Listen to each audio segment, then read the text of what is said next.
ሳውዲ አሁን እኛ ሊወረራ ብፈጽም ወደ እስልምና ገቡ ብላ ለሀገራችሁ ነው የምትዋጉት ወይስ ለሳውዲ አለ ነው? ደጃል ታዲያ ደጃል አታላሊ ነው። አንዳንተ ደጃል ለምንድን ነው እሱ ለማታላሊ ሐሰተኛው መሲህ የተባለው? ደጃል ሲመጣ እኔ ጌታ ነኝ እኔ አምላክ ነኝ ይላል አይደለ? መጨረሻው ሰዓት ነው። የክርስቶስ ተቃዋሚ ይመጣል። የክርስቶስ ተቃዋሚ ይመጣል። ደጃል አሁን ሊያገናኙ የመከሩ ከክርስቶስ ተቃዋሚ ጋር ነው። የክርስቶስ ተቃዋሚ ይመጣ ዘንድ እንደሰማችሁ አሁን እንኳ ብዙዎች የክርስቶስ ተቃዋሚዎች ተነስተዋል። ስለዚህም መጨረሻው ሰዓት እንደሆነ እናውቃለን። መመዘኛ ሚዛናቸው የተዛባ ነው። ሙሐመድ ላይ ብቻ የተንጠለጠለ ነው። እኛ ግን ያ ቅዱሱ መንፈስን ስለተቀበልን በውስጣችን ያለው ቅዱሱ መንፈስ እውነት ከሐሰት አይምሯችን እንዲያገናዝብ ይረዳናል። ስለ ሐሰተኛው ክርስቶስ የሚመጣው በደንብ እናውቃለን ምን ሊል እንደሚችል። ክርስቶስ አይደለም ብሎ ኢየሱስን ከሚክድ በቀር ውሸተኛው ማን ነው? አብንና ወልድን የሚክድ ይህ የክርስቶስ ተቃዋሚ ነው። አሁን ገባችሁ አይደለ? የክርስቶስ ተቃዋሚ ማን እንደሆነ። አብን እና ወልድን የሚክድ ይህ የክርስቶስ ተቃዋሚ ነው። ቁርአን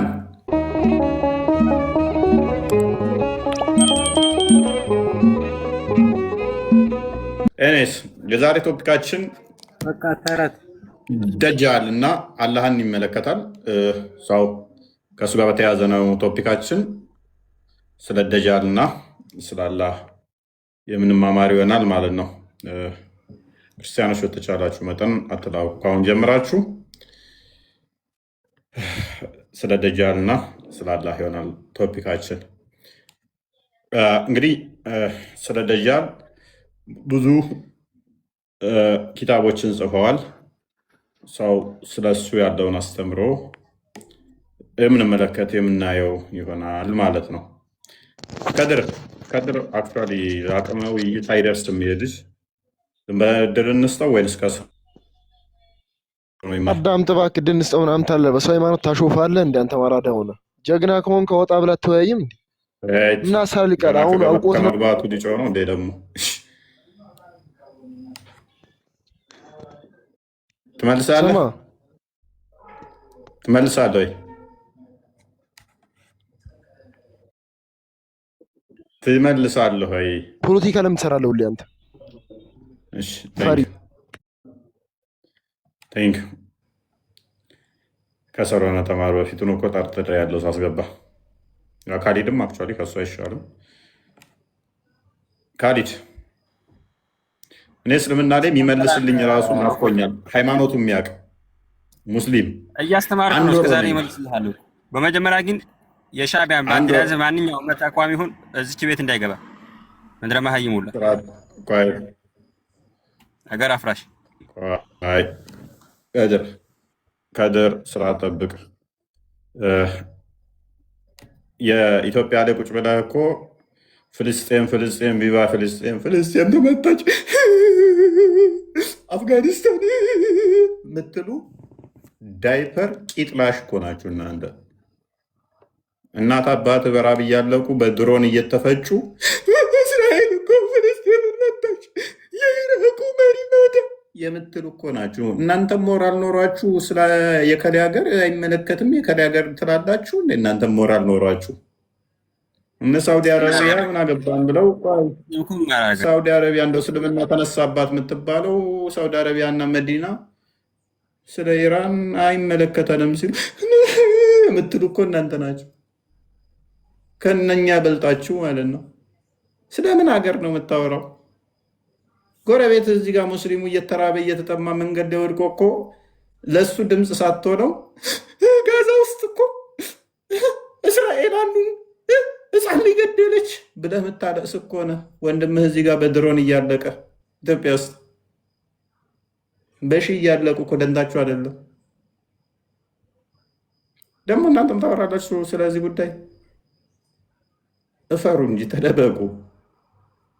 እኔስ ፖለቲካ ትስራና ስትመጣ ወደ ቶፒኩ ቀጥል። ፖለቲካ ትስራ ትላለህ። እኔስ ግን ዋሃብያዎች ነግረውናል። ኤርትራዊ መስጊድ እንደማያስገቡ ነግረውናል ዋሃብያዎች። በዚህ አጋጣሚ እናመሰግናለን። መስጊድ አታስገባቸው ቢመጡ ኤርትራውያን አላስገባም አላልኩም። እኔ ይሄን አላልኩም። የእሱ የሻዕቢያን ባንዲራ የሚይዝ ሁሉ ታስገባለህ። የሻዕቢያን ባንዲራ የፈለገ እምነት የሚይዝ ካለ መባረር አለበት። የኢትዮጵያ ሀገራችን እያፈረሱ ያሉት እነሱ ናቸው። ፍልስጤም ሚዩት አድርግ በቃ። አቡ አብደላ ምን አለ መሰላችሁ? ባለፈው ሳውዲ ኑ ወደ እስልምና ግቡ ብላ አሁን ጦርነት ብከፍት አለ ጎረቤት ሀገር ላይ ጦርነት ብከፍት ስንት አይነት ድንዝዝ ሙስሊም እኮ አለ፣ ለሀገሬ ይጋደላለሁ ለሀገሬ ይዋጋለሁ ሚላል አለ። ሳውዲ አሁን እኛ ላይ ወረራ ብፈጽም ወደ እስልምና ግቡ ብላ ለሀገራችሁ ነው የምትዋጉት ወይስ ለሳውዲ አለ። ለሀገራችንማ እንዋጋለን የሚል ስንት አይነት የተበላሽ አስተሳሰብ ያለው አለ አለ። ውሽ ሚንስ ኢትዮጵያ የሆነ ለማን መዋጋት ያለብህ ነው? ለሳውዲ።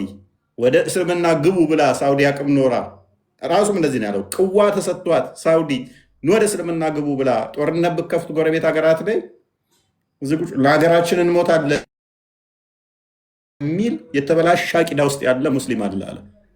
እንደዛ የሚያምን እንደዛ የሚያስብ እና ብዙም ርቀት አትሂዱ። አስፈላጊ ከሆነ ሀዲስ እና ቁርአን ልጠቅስባችሁ ስለምችል ማለት ነው። ኤኒዌይስ ወደ ቶፒካችን እንመለስ እና ደጃል ምንድን ነው እሱ? አቡ ካሊድ አቶ ካሊድ ደጃል አኺረት ዘማን የሚወጣ ፍጡር ነው።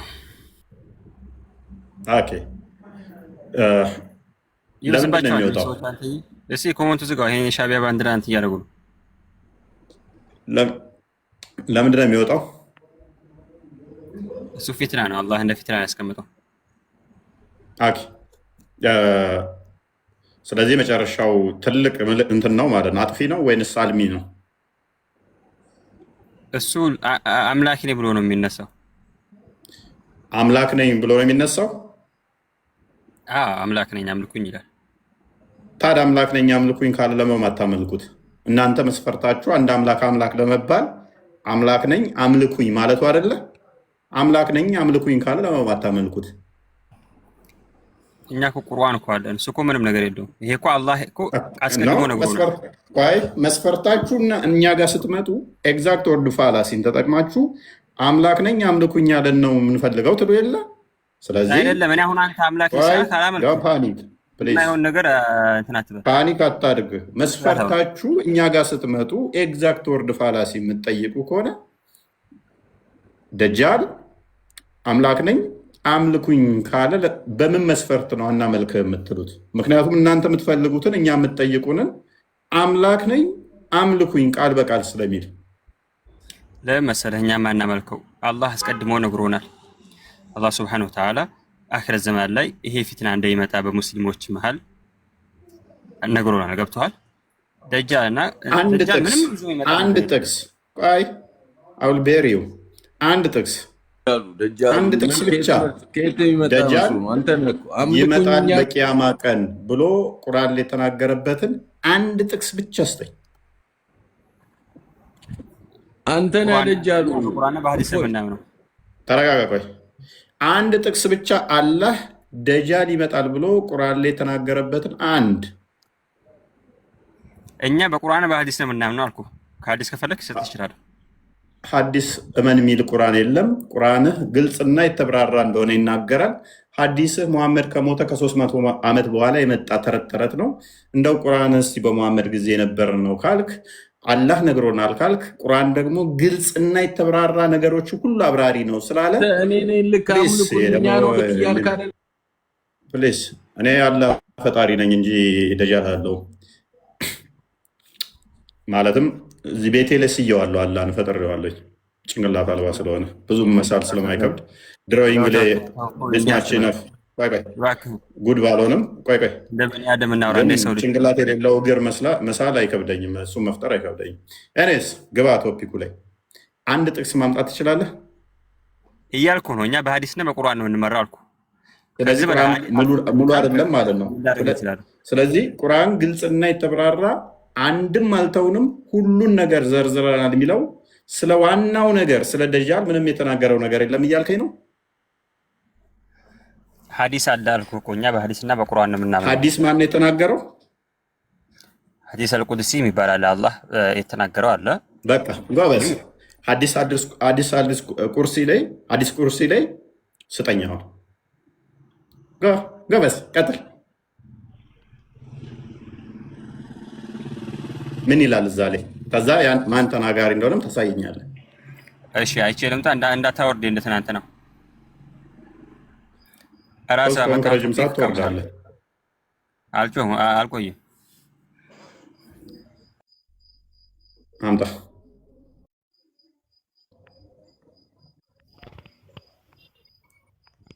ኦኬ ነብኒ ነው የሚለው ነባኒ ምናምን ይሰማል። ነባኒ እስማኤል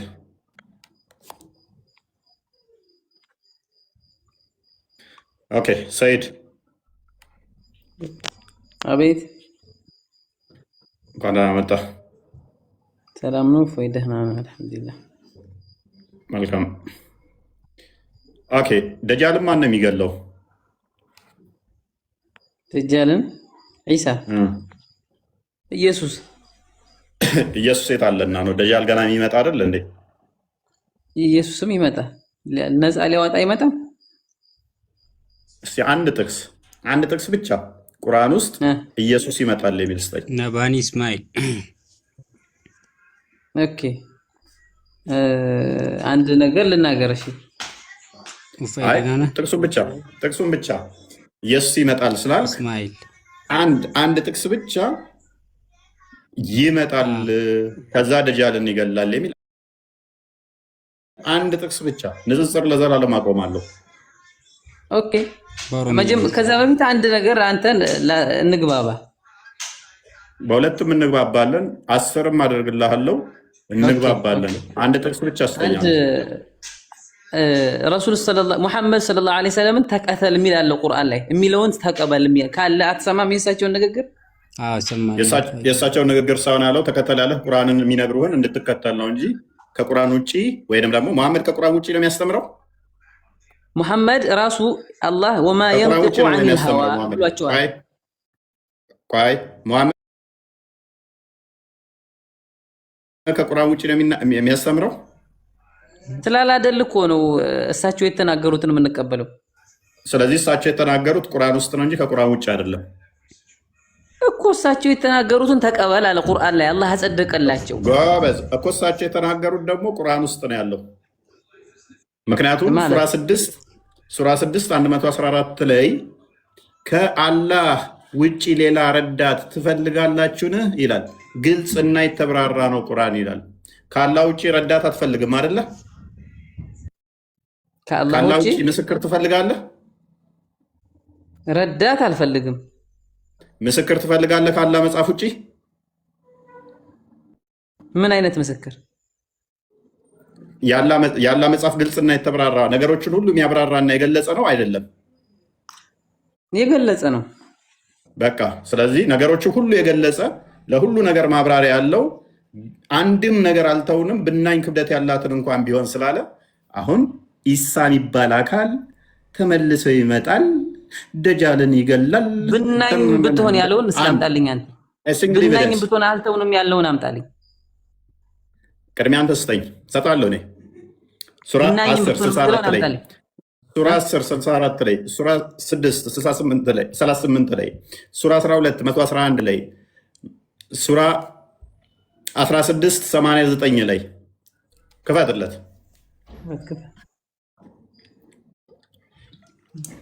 16:80 ስንት ነው የከፈትከው?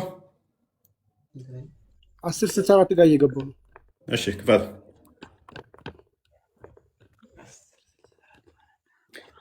እንደዛ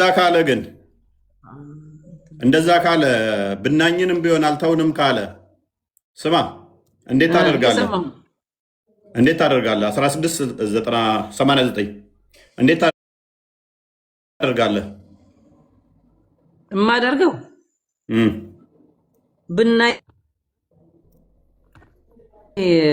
ሁሉንም አልየውም አክመልቱ ለኩም ስላለ ያው አሳይሃለሁ የረሱልን ንግግር መከተል እንዳለብን። ችግር የለውም ታሳየኛለህ። ግን በዚህ ትስማማለህ ማለት ነው? እንዴት? ኦኬ አንበው። እሺ መልካም። በህዝቦች ሁሉ ውስጥ ከጎሳ በእነርሱ ላይ መስካሪ የምንቀሰቅስበት አንተም በዚህ ህዝቦች ላይ መስካሪ አድርገን የምናመጣህን ቀን አስታውሰን። መጽሐፍንም ሁሉ ነገር አብራሪ መጽሐፍንም ለሁሉ ነገር አብራሪ መሪም እዝነትም ለሙስሊሞችም አብሳሪ ሆኖ በአንተ ላይ አወረድን። ምን ይላል? ምን ይላል? ብናኝ የሚለው ምን አይታለ? እሰጣለሁ። ብናኝ የሚለው እሰጣለሁ። አምጣልኝ። ይሄንን ፍታልኝ። ምን ይላል? ቆይ ቀጥል። ይሄንን ምን ይላል? ይሄንኛው አረበኛውን ብታሳየኝ ገባኝ ነበር። ይሄኛው አማርኛ አሳየው። አረብኛው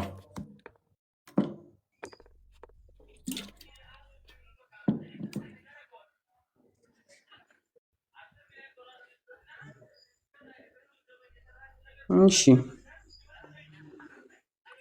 ማብራሪያ እኮ ነው። ለሁሉም ነገር ማብራሪያ የሆነን ነገር ነው። ኖ እኮ የቀረ ነገር ብናኝ እንኳን ብትሆን ቀርታለች። ለሁሉም ነገር የሚያብራራ ነው አይደለም?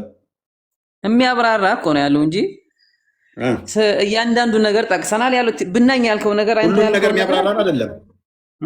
እኔ ያልኩትና ደግምልሃለሁ፣ አሳያለሁ። ቅድም የከፈትከውን እንትና ቃል ክፈተው፣ ሱራ 10 ክፈተው። እኔ ከማለት በፊት ቆይ የረሱልን ንግግር ነው እንከተላለን አልኩህ አይደለ? ቆይ አላህ ብናኝ እንኳን ትቷል አልተወም? ብናኝ ሁሉን ነገር ዘርዝሮ ብናኝ እንኳን ሳትቀር ተገልጿል አልተገለጸም? የቅድሙን ክፈተው፣ ሱራ 10 ከ60 ጀምረ ክፈተው፣ ከ61 ጀምረ። አሁን ሸዊው ቃል በቃል አሳያለሁ። ወደ ቶፒክ መመለስ ስለፈለግኩ ነው።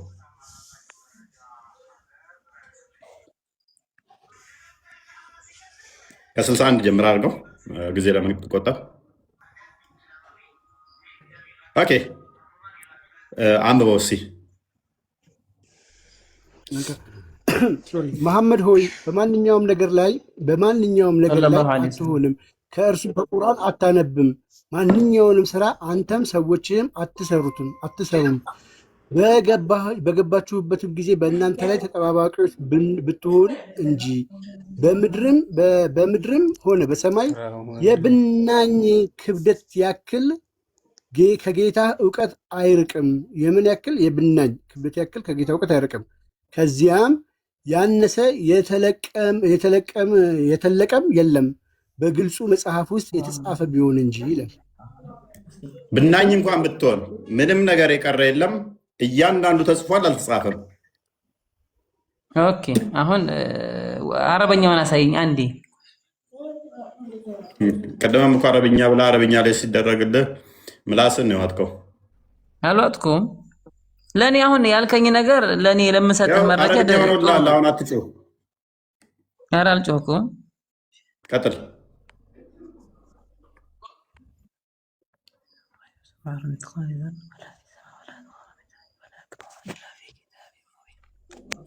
መርሐባ። እሺ ጎበዝ። ያው ሁሉንም ጠቅሷል ነው ጎበዝ። ሁሉንም ስለጠቀሰ ስለተስማማ ብናኝ እንኳን ያልቀረችው ደጃል መምጣት፣ የኢሳ መምጣት የደጃል እንኳን አይምን የብናኝ ያህል እንኳን ክብደት የለውም፣ ጥቅም የለውም አለው እንጂ ጎበዝ። ስለዚህ ብናኝ ክብደት እንኳን ያላት ከዛች ያነሰች እንኳን አልተውንም ስላለ እስቲ የብናኝ ያህል እንኳን ቫሊዩ ካላቸው የደጃል እና የኢሳ መምጣትና የነሱ ታሪክ አንድ መረጃ ስጠኝ። ከቁርአን ውስጥ ኢሳ ይመጣል ቤት አንድ ከዛ ደጃልን ይገድላል። የሰጣችሁን ተከተሉ አለ አላህ እኮ። ይሄንን የሰጠህ ሐዲስ ላይ ታገኛለህ እኮ አሉ። ሙሐመድ ካጸደቀለት ሙሐመድን አላህ ካጸደቀለት ባርክ እንደ ውሻ ትጮህ። ስለዚህ ቁርአኔ ውሸቱን ነው፣ ዋሽቷል። ብናኝ ክብደት እንኳን ሳቀር ጽፈናል፣ ተጽፏል በቁርአን ውስጥ ተብለህ የተነገርከው በዚህ በግልጽ መጽሐፍ ውስጥ አልተጻፈም።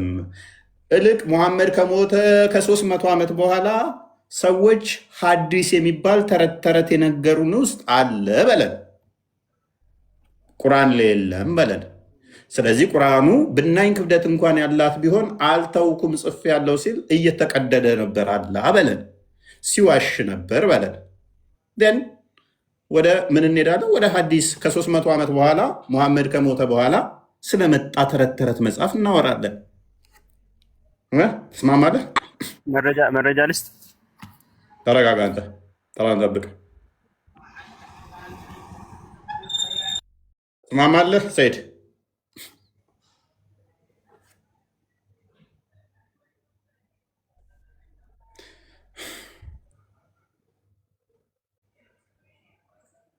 ትስማማለህ ወይ?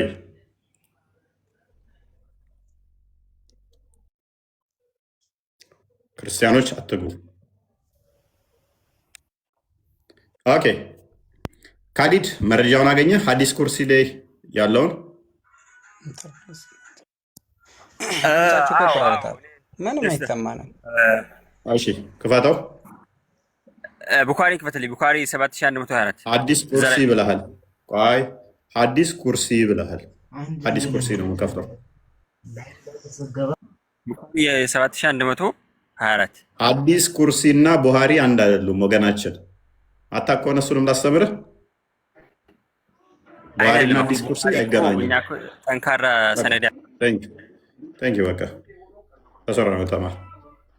ሐዲስ ኩርሲን እና ቡኻሪን እንኳን መለየት ማስችል ሰው ነው።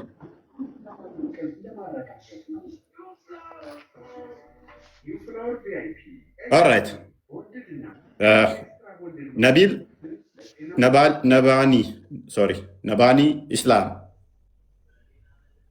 ነባኒ ኢስላም ይሰማል። ነባኒ ኢስላም እንኳን ደህና መጣ። እንኳን ደህና መጣ። ከእንቅልፍ አልነቃህም እንዴ? ሃይደር እንኳን ደህና መጣ። ሃይደር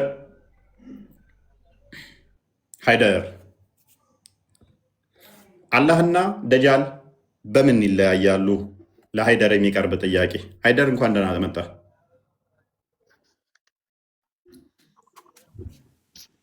እንኳን ደህና ቆያችሁ። ይሰማል? ትሰማለህ? ሰላም ነው? አላህና ደጃል በምንድን ነው የሚለያዩት? በምንም አይገናኙም። ነብይህ በምንድን ነው እሱ ይለያያሉ ያለው? አላህና ደጃል እንዳትደናገሩ፣ አላህ ደጃልን እንዳይመስልባችሁ በምን መለያያ መንገድ ሰጣችሁ?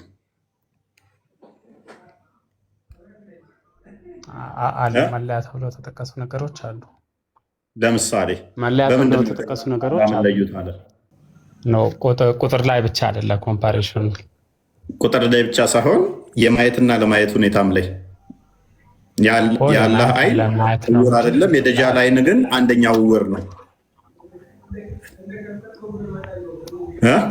ስለዚህ የግድ አላህ ሁለት አይን አለው ነው ማለት አያስችልም። ስንት አይን ነው ያለው ካደ? ነው እሱ ቁርአን ላይ የተጠቀሰ ነገር ካለ በተጠቀሰው አይነት አምናለሁ። አሁን ማይነጻጸሩ ነገሮችን ብዙ አይኖች ካሉት ደጃል አንደኛው አይኑ እውር ነው፣ የአላህ ግን እንደዛ አይደለም ከተባለ ኮምፓሬሽኑ የተሰሩት የአይን ጉዳይ ስለሆነ የደጃል አንድ አይና እውር ነው፣ የአላህ ግን አይደለም ከተባለ አላህ ሁለቱ አይን አለው እውር ያልሆኑ ነው። የደጃል ግን አንደኛው ታውሯል ነው። ከማየት አንግል ቢሆን ከማየት አንግል አይደለማ። ምክንያቱም አንድ አይኑ እውር ነው ሲባል አንደኛው አይኑ ልክ እንዳላህ አይን እኩል ያያል ማለት ነው። ኖ አላህ ሁሉንም ነገር ማየት የሚችል እሱን ግን እኮ ውድድር አሁን ከማየት እኩል ሎንግ ዲስታንስ ከማየት አንጻር ከሆነ ሎንግ ዲስታንስ ከማየት አንጻር ከሆነ አንድ አይኑን ነው እውር አድርጎ የሰራው አይደለ? አንድ አይኑ እውር ነው። ጌታችሁ ግን አንድ አይኑ እውር አይደለም፣ አላህ እውር አይደለም የሚለው ሲመጣ የደጃል አንደኛው ሊትራል እውር ነው አይደለ? አንደኛው ግን ያያል አይደለ? ኮምፓሬሽኑ አንደኛው አለማየትና አንደኛው አይኑ የማየት ጉዳይ ነው። ለእንትና ግን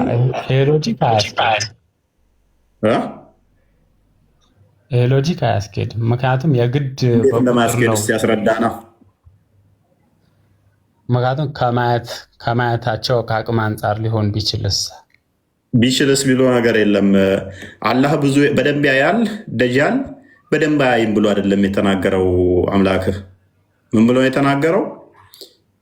ነብይህ እንዳትደናገሩ፣ በደጃልና በአላህ መካከል እንዳትደናገሩ፣ ጌታችሁ አንድ አይን አይደለም፣ ደጃል ግን አንድ አይና ነው ብሎ ነው የተናገረው እንጂ አርቆ ያያል አርቆ አያይም የሚል አይደለም የተናገረው። ምክንያቱም ይህንን ደግሞ አላህን ደግሞ በፍጡር ልንመስለው ስለማንችል የግድ ነብይ ግን አመሳሰለው። ነብይ ግን አመሳሰለው ከደጃል ጋር አነጻጽሮት የእናንተ ጌታ እንደ ደጃል አንድ አይን አይደለም፣ ደጃል ግን አንዱ አይን የለውም ብሎ ነው ያለው።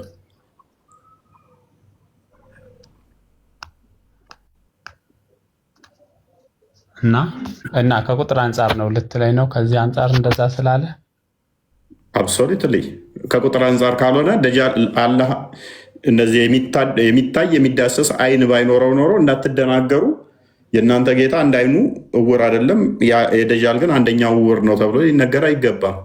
ምክንያቱም እሱ ለምሳሌ እንደዚህ እንደ ደጃል የሚታይ አይን ባይኖረው ግንባሩ ላይ ወይንም ደግሞ መንፈስ ቢሆን እንደዚህም ተብሎ አይነገርለትም። ንጽጽር ውስጥም አይገባም። ሲጀመር ንጽጽር ውስጥ ሁለት ነገሮች ኮምፓሬሽን ልትሰራ የምትችለው ተመሳሳይ የሆነ እንትን ሲኖራቸው ነው፣ ካታጎሪ ሲኖራቸው ነው።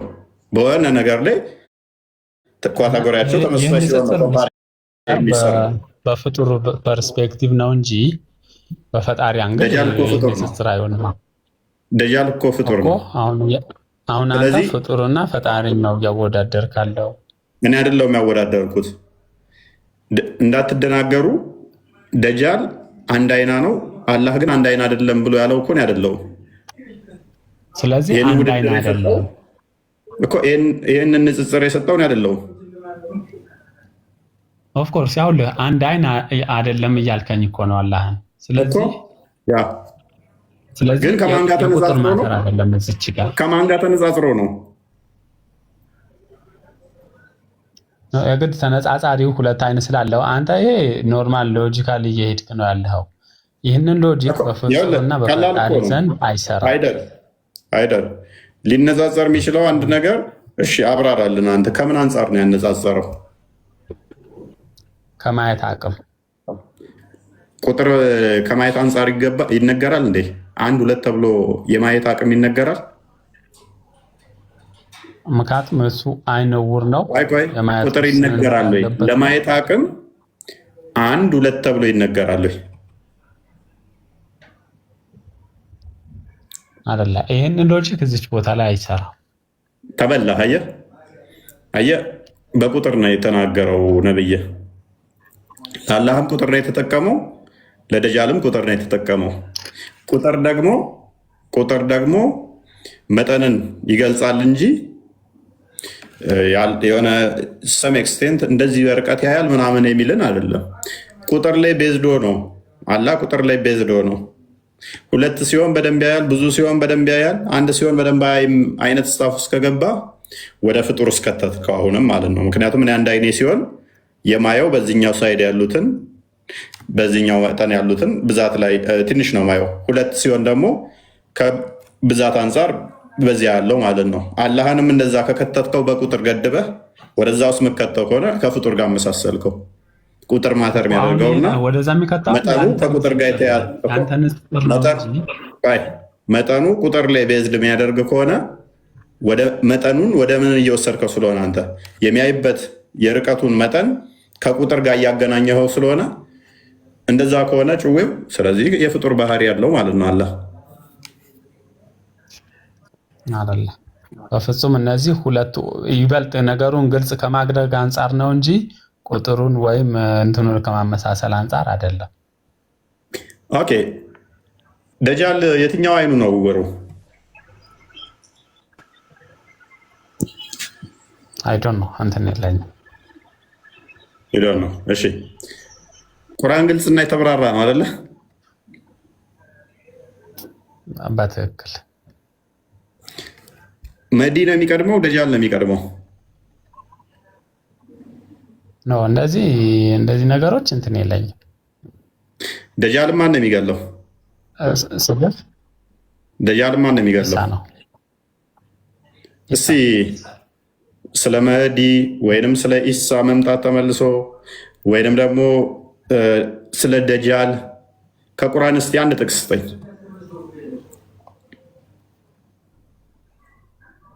ከሐዲስ እሰጥሃለሁ። ቁርአን ላይ የለም የተረት ተረት ማለት ነው። ተመሳሳይ ቁርአንና ሐዲስ በመረጃነት ሁለቱም መለኮታዊ ቃል ናቸው። ሁለቱም እኩል መረጃ የሚሆኑ ናቸው። ስለዚህ ሁለቱም መለኮታዊ ቃል ናቸው ሐዲስና ቁርአን። ስለዚህ እንደዛ ከሆነ ሙሐመድ የአባትህን ብልት ሂድና ንከስ ብሎ ሲል ይሄ መለኮታዊ ትእዛዝ ነው? እንደዛ የሚል የለም አለ። አላዳባል ሙፋርድ 963 ላይ አባትህን ብልት ሂድና ንከስ ይላል። ስለዚህ ሐዲስ ሁሉ መለኮታዊ ቃል ነው ካልክ ስለዚህ የመለኮታዊ ቃል ነው ማለት ነው። እሺ እንደዛ የሚለው ከትእዛዝ አንግል ነው፣ ነገራቶች ከማውገዝ አንግል ነው። ከትእዛዝ አንጻር ሰዎች በፍጹም የጃሊያ ቤተሰብን ወደዛ የሚጠሩ አይነት ስታፍ ከሆነ ሄድና አባትን ብልት ንከስ ብሎ ይሳደባል መሐመድ። እንደዛ እንዲሳደቡ ያንን ነገር ማውገዝ ነው እንጂ ማውገዝ አይደለም፣ ትእዛዝ ነው። እዚች ጋር ችግር የለውም ማውገዝም ሆነ ትእዛዝም ሆነ። ስለዚህ መለኮታዊ ማውገዝ ነው ወይንስ መለኮታዊ ትእዛዝ ነው? ምክንያቱም ሐዲስ መለኮታዊ ነው እንደ ቁርአን ብለህ ስላልከን እዛች ቦታ እንደዛ የሚለው ያንን ተግባር ከማውገዝ አንጻር ነው እንጂ አይደለም። ተግባሩን እንዲተገበር ከማዘዝ አንጻር አይደለም። የአባቱን ሂድና ሽንት መሽኛውን እንዲነክስ ንገሩት ማለት ምን ማለት ነው? እስኪ ትዕዛዙን አሳየኝ። እሺ ያው እያነበብከው ነው። አንተን አማርኛው ፓርት አድርግልኝ።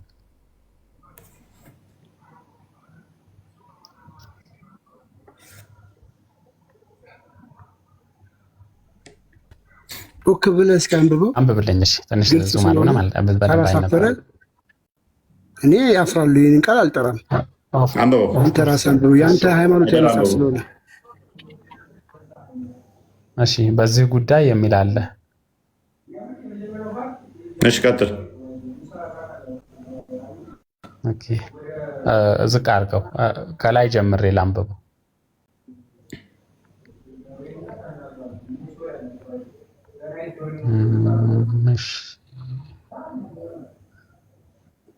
ድምፅ አይሰማም። የዘር ሐረግ ይላል። እያነበብኩኝ ነው። አንድ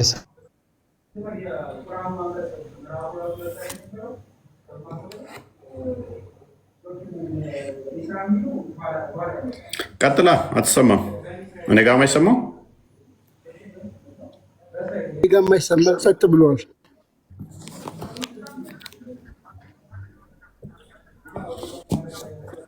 ሃይደር ያንን ቁላን ምናለው እኮ የተጻፈውን ነው ማነበው። ምንም ችግር ያለው ነገር አይደለም እኮ። ድምፅ እኮ አይሰማም። ምንም ሌላ አማርኛ እኮ አይመጣለትም። የአባትህን ቁላን ንከስ አለው። ሌላ አማርኛ እኮ አይመጣለትም። ቃሉን ነው አይደለ? ስለዚህ ይህንን አገላለጽ እዚች ጋር ይኸው ልክ እፎይ እዚች ጋር መልስልኝ። እሺ እንካ አምር ነው ደግሞ ቆይ እኔ መልስልኝ አትበለኝ። እኔ ከመመለሴ በፊት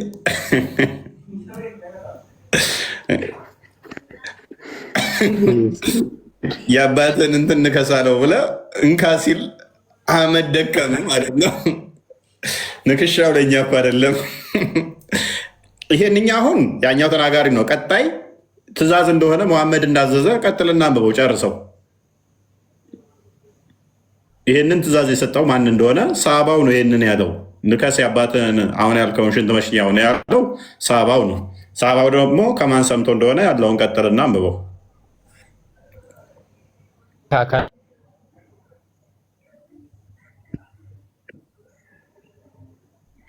ቀጥላ ሀይደር ከላይ ጀምረን ሀይደር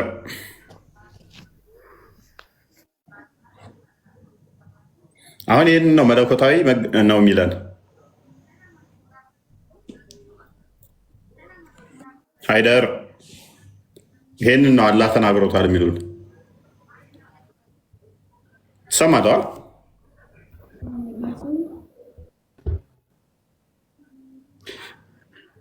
ስታክ አደረግክ እኮ ከላይ ጀምረናት በደህና አይ ቲንክ ታይማችንን ሴቭ ለማድረግ እዚህ ፓርት ላይ አንብብልን፣ እኛ ሌላውን ፓርት እናንብበው ለኦዲየንስ ሀሳቡን ግልጽ ለማድረግ ስናነባው እንደዛ የተሻለ ይመስለኛል። ከላይ ጀምሬ ካላነበብኩ እኮ ያለው እኮ እሱ ነው። ያ አይደር አለ አይደር ጭንቅ ጥብብን የኔ በለኝ ወደኖቼ ዩቱብ ላይ ያላችሁ እንዴት ናችሁ? ሰላም ናችሁ? ያጀማ ዩቱብ የዩቱብ ጀማ እንዴት ነው? እቁብ የበላ ማን ነው ዛሬ ለነገ የሚጋብዘን ሰው መያዣ?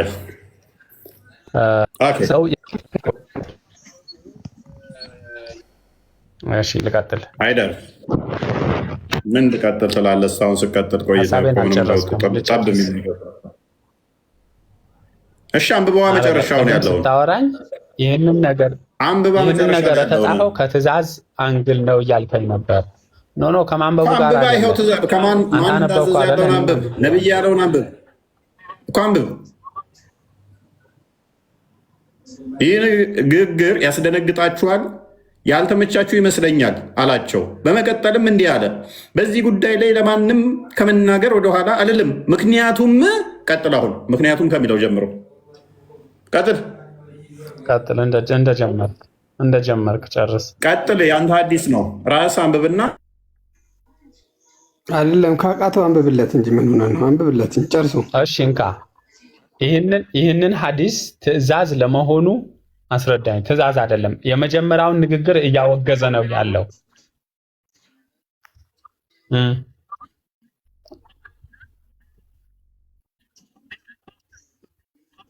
በቃ ከተነበበልህ እለፈው።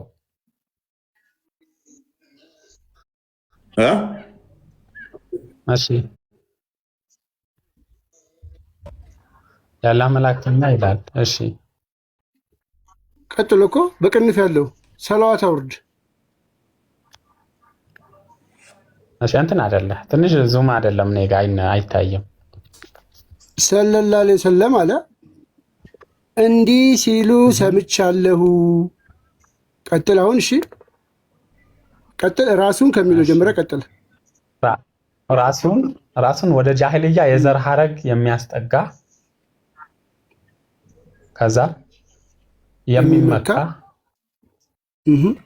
ስለዚህ ይህንን ንግግር እያወገዘ ነው ወይስ ትእዛዝ? ጨርሰው ሰው የሚመካ ሰው ይህንን መልስልኝና ልጨርሰው። አዲሱን አንብብ ቅድሚያ። ይችን መልስልኝና ልጨርሰው። እስከዚህ የደረስንበት የመጀመሪያው ንግግር እያወገዘ ነው ወይስ ትእዛዝ እየሰጠ ነው? በዘር ሐረግ የተመካው ምን ነው? በፍጹም ያንን በዘር መመካትን የማይቻል መሆኑ የሚያወግዝ ነው እንጂ በዘር መመካት የዚህ አስጠያፊ ነው ለማለት ነው እንጂ ያንን ተግባር ፈጽም አይደለም።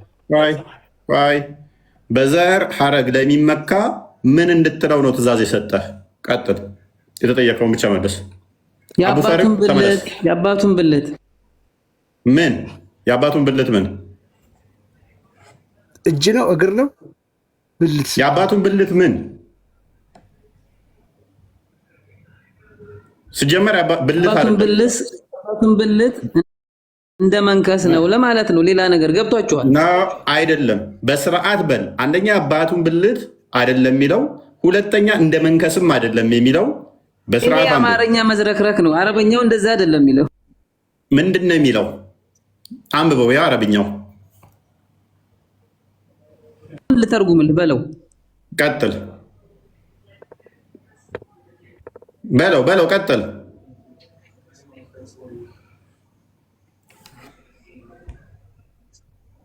ማይክን አንሳ። ሚት ነህ። በአፍ ያዝ ነው የሚለው አረብኛው። እንደውም ንከሰው። አንስቻለሁ።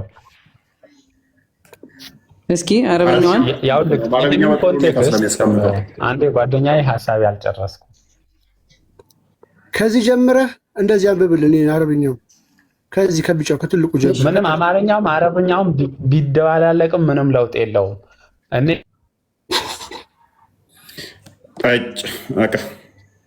ወደ ቶፒካችን እንመለስ። ገና ከ3ኛ ክፍል ያላለፉ ናቸው እነኝ። አህመድ እንኳን ደህና መጣህ። እንኳን ደህና ቆየህ። መልካም ይመስገነው። ስለ ደጃል እንዴት ነው እሱ? ደጃል ይመጣል ብለህ ታምናለህ? ይመጣል። ኦኬ፣ ደጃል ይመጣል። ብዙ ሙስሊሞችን እንትን ይላል፣ ይዋጋል አይደለ? እንደዛ የምታምኑት? ብዙ ሙስሊሞቹ ምን ብሎ ነው የሚዋጋው? ምንድን ነው ደጃል ታዲያ? ደጃል አታላሊ ነው። አንዳንተ ደጃል ለምንድን ነው እሱ ለማታለል ሐሰተኛው መሲህ የተባለው? ለማታለል ነው የሚመጣው። ቆይ ደጃል ሲመጣ እኔ ጌታ ነኝ፣ እኔ አምላክ ነኝ ይላል አይደለ? አዎ፣ እኔ አምላክ ነኝ፣ እኔ ጌታ ነኝ ካለ ደጃል፣ እሱ ደግሞ የኢየሱስ ተቃራኒ ነው፣ የኢሳ ተቃራኒ ነው። ለምን ተባለ? አንቲ ደጃል አንቲ ክርስቶስ ለምን ሆነ? ምክንያቱም ኢየሱስ አምላክ ካልሆነ እንዴት ደጃል አምላክ ነኝ በማለቱ የኢየሱስ ተቃራኒ እንዴት ሊባል ቻለ?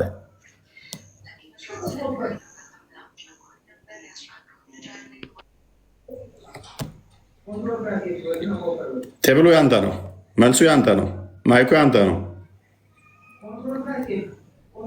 በደንብ አስተውሉ። ደጃል ሲመጣ እኔ ነኝ አምላክ፣ እኔ ነኝ ጌታ ይላል። ይሄ እኔ አምላክ ነኝ፣ እኔ ጌታ ነኝ የሚለው ያላ ተቃራኒ ሆኖ አይደለም የሚመጣው። የማን ተቃራኒ ነው የሚለው? አንቲክራይስት ሆኖ ነው የሚመጣው። የክርስቶስ ተቃራኒ ሆኖ ነው የሚመጣው ነው የሚለው። አስቀድሞ በመጽሐፍ ቅዱስ ላይ ክርስቶስ ነግሮናል፣ ሐሰተኛ ክርስቶሶች እንደሚመጡ፣ እኔ ነኝ ክርስቶስ እያሉ ህዝብን እንደሚያታልሉ በማቴዎስ ወንጌል ምዕራፍ 24 ላይም በሉቃስ ወንጌል ምዕራፍ 24 ላይም መጽሐፍ ቅዱስ ላይ ነግሮናል። ይህ ሐሰተኛው ሲመጣ እኔ ነኝ ጌታ፣ እኔ ነኝ አምላክ፣ እኔ ነኝ ነፍስ ምሰጠው፣ እኔ ነኝ ማድነው፣ እኔ ነኝ ከመቃብር ማስነሳው፣ እኔ ነኝ ህይወት ምሰጠው ይላል። የማን ተቃራኒ ሆኖ ነው የሚመጣው? የኢየሱስ ተቃራኒ ሆኖ ነው የሚመጣው ይላል አዲሳቸው። ተቃራኒ ሆኖ ይመጣል ማለት ነው። ይሰማውን እኮ ኢየሱስ አምላክ ካልሆነ ጌታ ካልሆነ ደጃል እኔ አምላክ ነኝ ጌታ ነኝ ማለቱ እንዴት ነው የኢየሱስ ተቃራኒ የሚሆነው? ደግሞም አመድ ከፍ ላድርግልህ፣ በበሺ የሚቆጠሩ ብዙ ነቢያቶች አሉን ብላችሁ ታምናላችሁ አይደለ?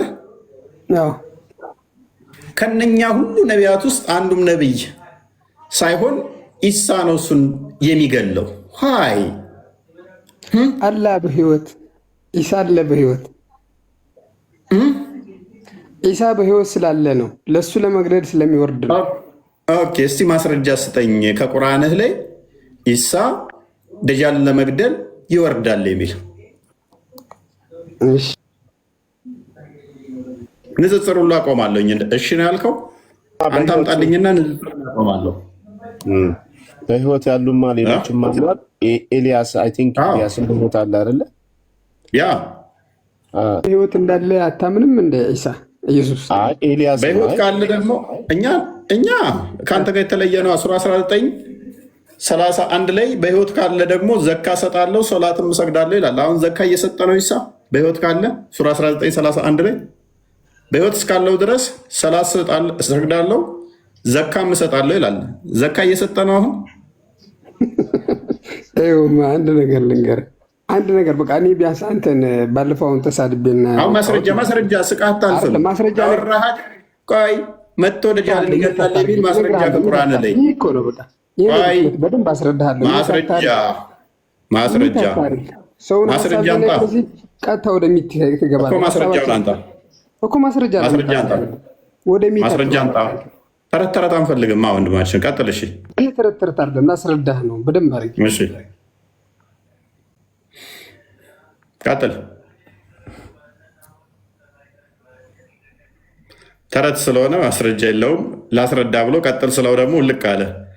ምን ያህል እንደሚፎግሩ አየህ አይደል? እነኚህ ሰዎች ምን ያህል እንደሚዋሹ። አዎ እኔ በጣም የሚገርመኝ ሁሌ እፎይ፣ እኔ ለምንድን ነው ደጃል ሲመጣ አምላክ ነኝ ብሎ ነው የሚመጣው? አምላክ ነኝ ብሎ ከመጣ ለምንድን ነው ታዲያ እሱ የኢሳ ተቃዋሚ ሆኖ የሚመጣው? ያ መምጣትም ካለበት የአላህ ተቃዋሚ ሆኖ ነው የሚመጣው። ምክንያቱም አላህ ስለሆነ አምላክ በአላህ ልክ ነው ክሌም ማድረግ የነበረበት። እሱም አምላክ ነው እኔም አምላክ ነኝ ብሎ ነው። ስለዚህ ወርዝ አያደርግም። ኢሳ አምላክ ካልሆነ የኢሳ ተቃዋሚ ሆኖ እንዴት ሊመጣ ይችላል? የኢሳ ተቃዋሚ ሆኖ ከመጣ አምላክ ነኝ ብሎ ስለሚመጣ ኢሳም አምላክ ነው ማለት ነው፣ ፓራራር የሚያደርገው። ስለዚህ ይሄን ነገር በደንብ አድርጋችሁ መልሱልን። ለምን የኢሳ ተቃዋሚ ሆኖ ይመጣል? የአላህ ተቃዋሚ ለሆኑ ለምን አይመጣም? አምላክ ነኝ ብሎ ከመጣ ሊትራሊ ሊሆን የሚገባው የአምላክ ተቃዋሚ የአላህ ተቃዋሚ ነበር መሆን የሚገባው። ስለዚህ መሐመድ አስበልቷቸዋል። እዚህ ክፍል ላይ መልሱ። አለማወቅ እኮ ነው። አሁን ምንድነው እሱ ሲኮርጅ ዝም ብሎ ስለሆነ የሚኮርጀው። አይ ቲንክ አንደኛ ዮሐንስ ምዕራፍ 2ን አንዴ ክፈትልኝ እስኪ። ስለ ሐሰተኛው ክርስቶስ ዮሐንስ አስቀድሞ በደንብ አድርጎ አስተምሯል። ክርስቶስ በስጋ እንደመጣ ማይታመን መንፈስ ሁሉ የተረገመ እንደሆነ፣ ሐሰተኛው ነብይ እንደሆነ፣ ሐሰተኛ እንደሆነ እንጠነቀቅ። ደጋግሞ ዮሐንስ በመልእክቶቹ ላይ አስቀምጦልናል። አይ ቲንክ አንደኛ መልእክት ላይ በተለይም በደንብ ይሄን ክፍል የሚያትት መሰለኝ በደንብ ያትተዋል ማለት ነው። አንደኛ መልእክቱ ላይ ዮሐንስ በአንደኛ መልእክቱ ምዕራፍ 2 ቁጥር 8 አካባቢ ቼክ አድርገው።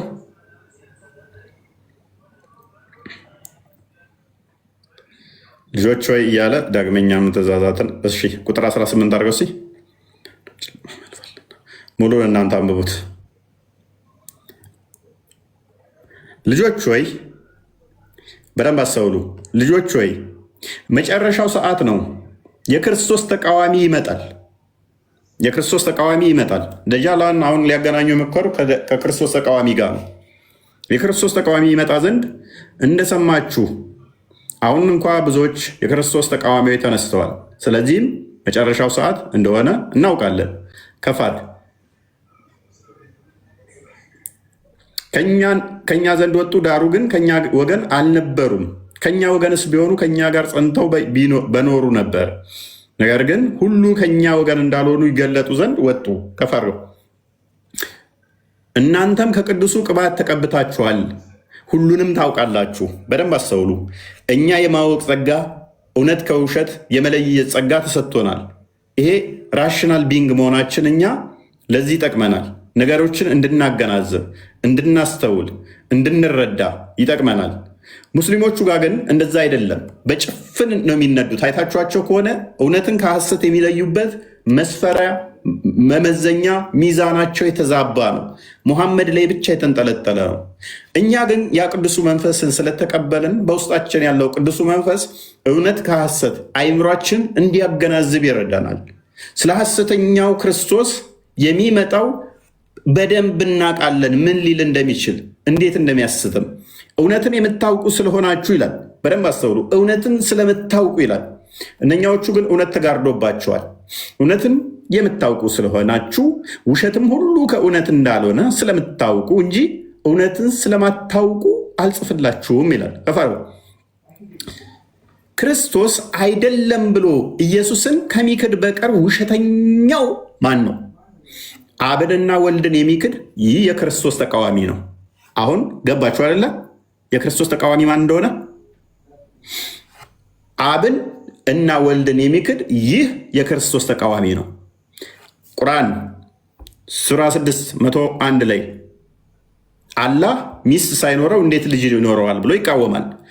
አትሄድ እዚሁ ሱራ 72 ቁጥር 3 ላይ አጋንንቶች አላህ ሚስትና ልጅ የለውም ስላሉ ሙስሊሞች ዛሬ ላይ አጋንንቶችን ምስክር ይዘው አላህ ልጅና ሚስት የለውም ይሉናል። ቆይ አንዴ ሙስሊሞች አስገባችኋለሁ፣ ታገሱ። ሱራ 19:88 እስከ 91 ለአራማን ልጅን ያዘ ወለደ አሉ። ይህ ከባድ ንግግርን ተናገሩ። ከዚህ ንግግራቸው ባይቆጠቡ ሰማይ ልትቀደድ፣ ተራሮች ሊናዱ፣ ምድር ልትሰነጠቅ ይቃረባል። ለአራማን ልጅን ያዘ ወለደ ስላሉ። ሱራ 9:30 አይሁድ ዘየር ያላህ ልጅ ነች አለ። ክርስቲያኖች አልመሲህ ኢሳ ያላህ ልጅ ነው አሉ። ይህ ባፎቻቸው የሚናገሩ ቃላቸው ነው። ከዚህ በፊት የካዱትን ቃል ያመሳስላሉ። አላህ ያጥፋቸው፣ ከእውነት እንዴት ይመለሳሉ ይላል። ይሄ ሁሉ ንግግሮች ምንድነው? እሱ አብን ለመካድ አላህ ልጅ የለውም ለማለት ሚስት የለውም በማለት የክደት አስተምሮን እዞ መጣ። ይህ የክደት አስተምሮ ደግሞ ምን ይለናል? ሐሰተኛው ነብይ ነው መጽሐፍ ቅዱስ። እርሱ የክርስቶስ ተቃዋሚ ነው። ብዙዎች ተነስተዋል፣ ይነሳሉ። ይህ አብንና ወልድን የሚክድ ማንን መካዱ ነው? ክርስቶስን መካዱ ነው። የክርስቶስ ተቃዋሚ ነው። እንቀጥል። ወልድን የሚክድ ሁሉ አብ እንኳ የለውም። ወልድ አምላክ አይደለም፣ ወልድ የአብ ልጅ አይደለም ብሎ የሚክድ አብ የሱ አምላክ ሊሆን አይችልም። ሙስሊሞች ሰምታችሁ ከሆነ በአብ እናምናለን፣ አብን እናምናለን፣ ወልድ ግን የአብ ልጅ አይደለም ሲሉ አልሰማችኋቸው? አምላካችን አላህ ከአብ ጋር አንድ ነው፣ ወልድ ግን የአብ ልጅ አይደለም ይላሉ። ወልድን የሚክድ ልጁን የሚክድ ሁሉ አብን የለውም። ወልድን ክደ አብን አምላክ ማለት አይችልም። ኦኬ፣ በወልድ የሚታመን አብ ደግሞ አለው። ምክንያቱም የኔ የሆነ ሁሉ የአብ ነው፣ የአብ የሆነ ሁሉ የኔ ነው ስላለ ዮሐንስ ወንጌል ምዕራፍ 17 ቁጥር 10 ላይ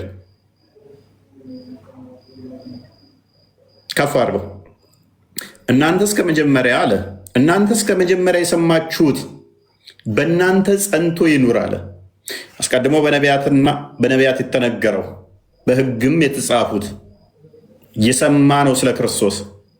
ሉቃስ ወንጌል ምዕራፍ 24 ላይ ክርስቶስ እንደሚናገረው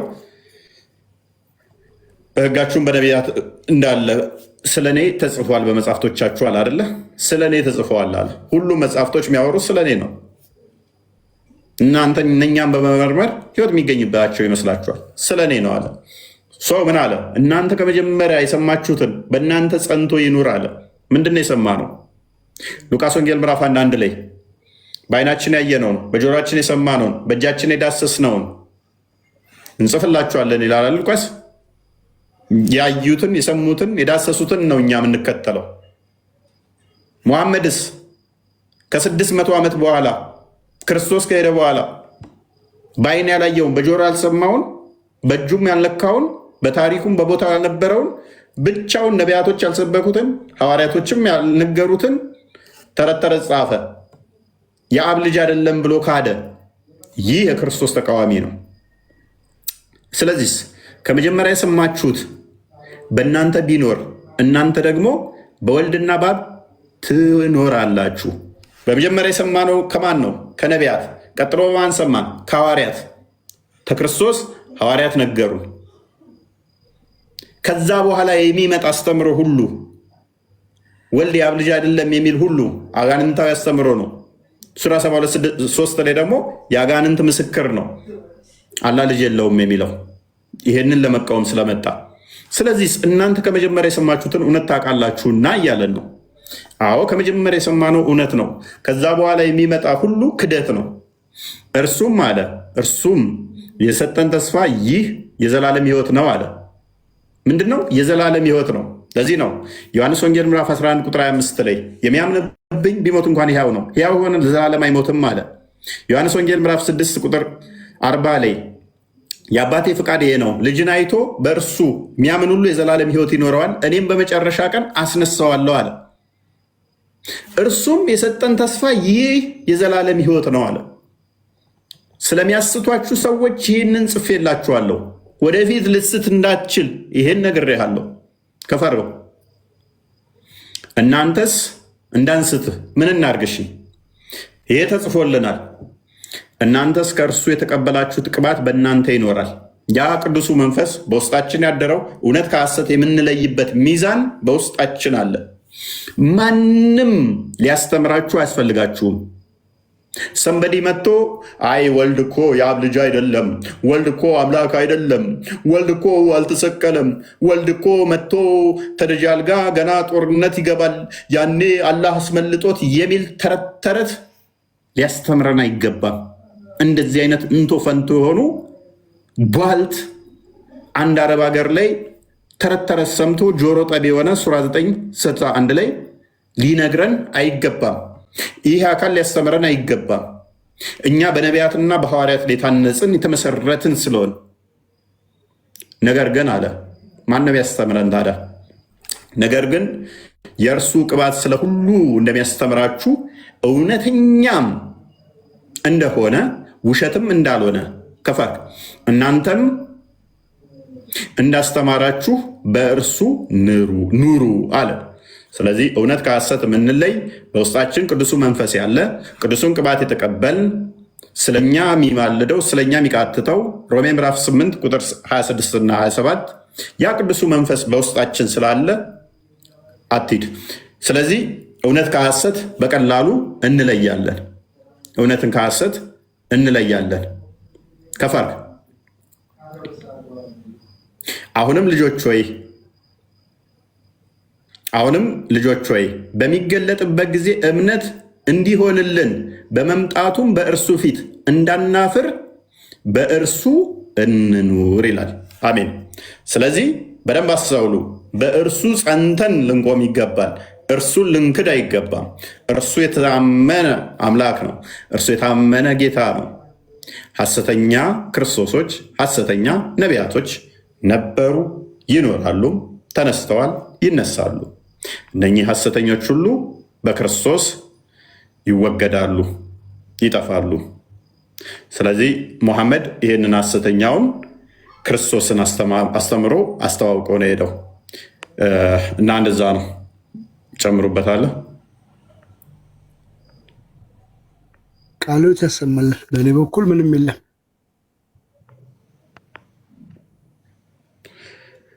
ኦኬ። አቶ ቢኒያምስ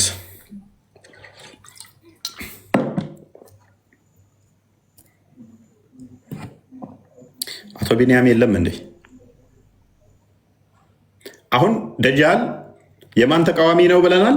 የኢሳ ተቃዋሚ፣ የኢየሱስ ተቃዋሚ ነው ይለዋል። አንድ አይና ነው። ታላህ ጋር የሚለያዩት ደጃል በአይን ነው አለን። ማን ያለው? ሙሐመድ። አቶ ሙሐመድ አላህና ኢሳ የሚለያዩት አይምን ደጃል የሚለያዩት በአይን ነው አለን። በአይን ነው የሚለያዩት።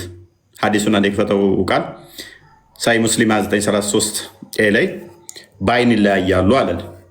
ኦኬ፣ በአይን ከሆነ የሚለያዩት ሌላው ነገራቸው ይመሳሰላል ማለት ነው። ማመሳሰል ካስፈለገ አመሳስያ ያሳያችኋለሁ። ደጃል ፀጉሩ ፍሪዝ ነው፣ አላህም ፀጉሩ ፍሪዝ ነው። ደጃልና አላህ በፀጉር ለምሳሌ ተመሳሳይ ናቸው። ሁለቱም ፍሪዝ ናቸው። ስለዚህ ኢብኑ ተይሚያ እንደሚያስቀምጠው 7ኛው ሙጀለድ ላይ ፔጅ 290 አካባቢ ጀምሮ አላህን አይቼዋለሁ በነፋሻ ቦታ ወጣት ፀጉሩ ፍሪዝ ሆኖ ብሏል። ደጃል ፀጉሩ ፍሪዝ ነው፣ ወጣት ነው። አላህም ወጣት ነው፣ ደጃልም ወጣት ነው። There is never a prophet who has not warned the ummah of that one-eyed liar. ትንሽ እንትበል Behold, he is one-eyed and your Lord is not one-eyed. እሱ አንድ አይን ነው። የትኛውም ነብይ የለም እንትን አላለም ማለት ስለ አንድ አይናው ነብይ እንትን ደጃል ያልሰበከ ወይንም ደግሞ ያላስጠነቀቀ የለም ማለት። ጌታችሁ አንድ አይን ነው፣ አንድ አይን አይደለም። አላህ እንትና ደጃል ግን አንድ አይና ነው። ኦልራይት። ንጽጽሩ በአይን ለምን ሆነ? በአይን ላይ ለምን ሆነ? ፀጉራቸው ይመሳሰላል። ለዛ ነው ፀጉራቸው ስለሚመሳሰል ነው። አይን ላይ ያደረገው አላህ ሁለቱም ወጣት ስለሆኑ ነው። ሌላ ግን ቲፕ ሰጣችኋለሁ፣ በኋላ ቲፕ ሰጣችኋለሁ። ሌላ ፕላስ ሀዲሳቶቹ ግጭት አለባቸው። ሀዲሳቶቹ እርስ በርስ የሚተራመሱ ናቸው። አንደኛው ቀኝ አይኑ ነው እውር ይላል፣ አንደኛው ደግሞ ግራ አይኑ ነው እውር ይላል። የትኛው ነው ትክክል ወይደር ነው? ሁለተኛ ስለ ደጃል ሀዲስ በባትሪ ቁርአን ውስጥ በባትሪ ቢፈልጉ ማስረጃ የለም። ከዚህ ምንድነው የምንረዳው? ቁርአን ተረት ተረት እንደሆነ እውነት እንደሌለ በቁርአን ውስጥ ማለት ነው። እውነት ቢኖር ኖሮ ብናኝ እንኳን ያላስቀረ ነው በሁሉን ይዘረዘር ነው ያለው። እንዴት ስለ ኢሳ መምጣት አለውኝ እንዴ ስታክስ ያደርገብኝ እኮ አይደለም መሰለኝ። ለፍልፌ በደንብ ነው የምትሰማው። ኦኬ እሰማ ከሆነ አብይ አብደላ የሚለው አብይ አብደላ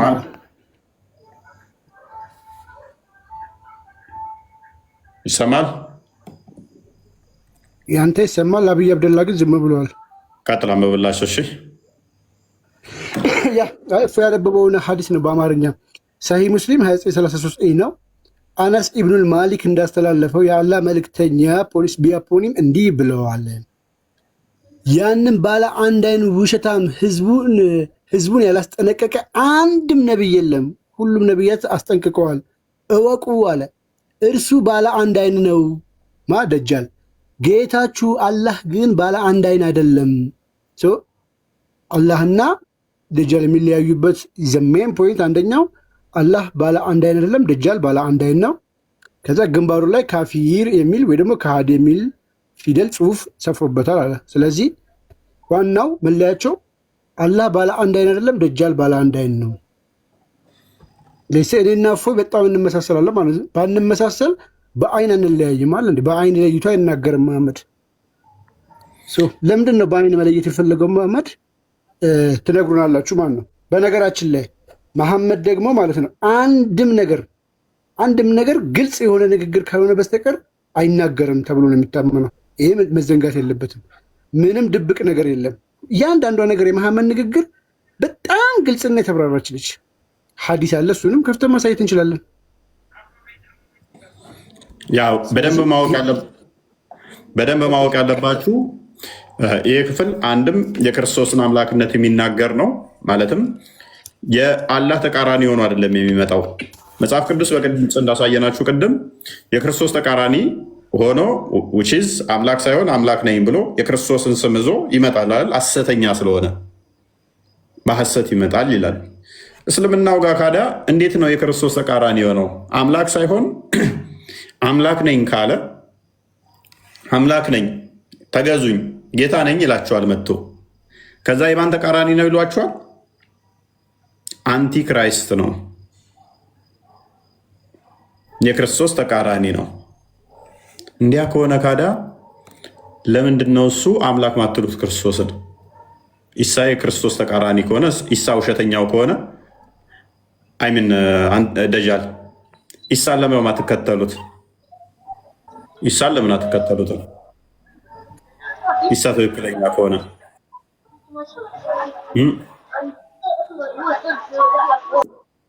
ለምን አትከተሉት?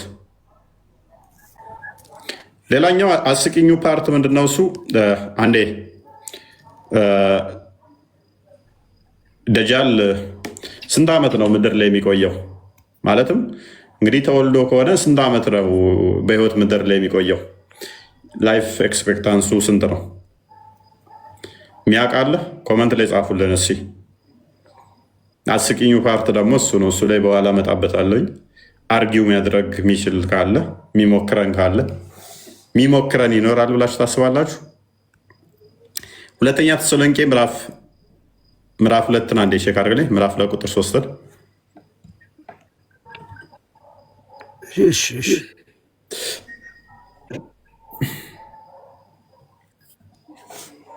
ሁለተኛ ተሰሎንቄ ምዕራፍ 2 ቁጥር ስንት? ምዕራፍ 2 ቁጥር 3 አይ ቲንክ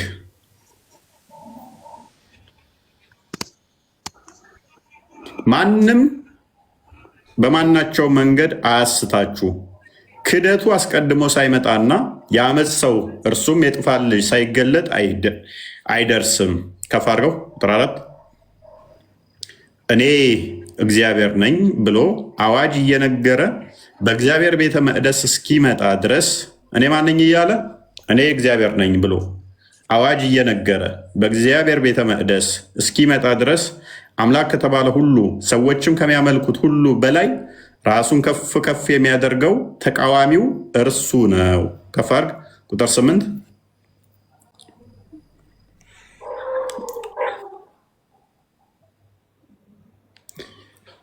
ቁጥር 8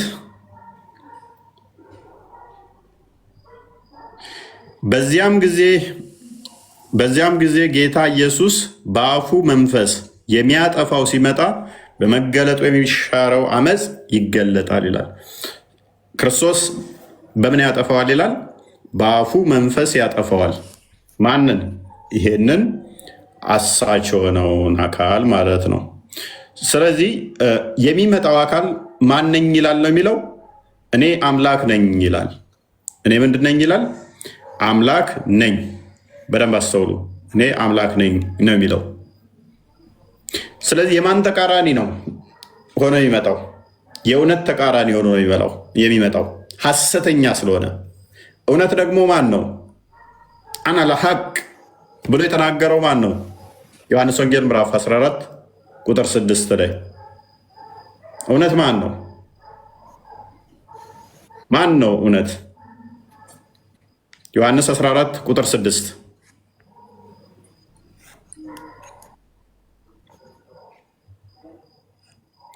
ኦኬ። ቃል የለህም እንትን እያልካቸው መስሎኝ ነው። ሶሪ እንጂ ሰምቻለሁ።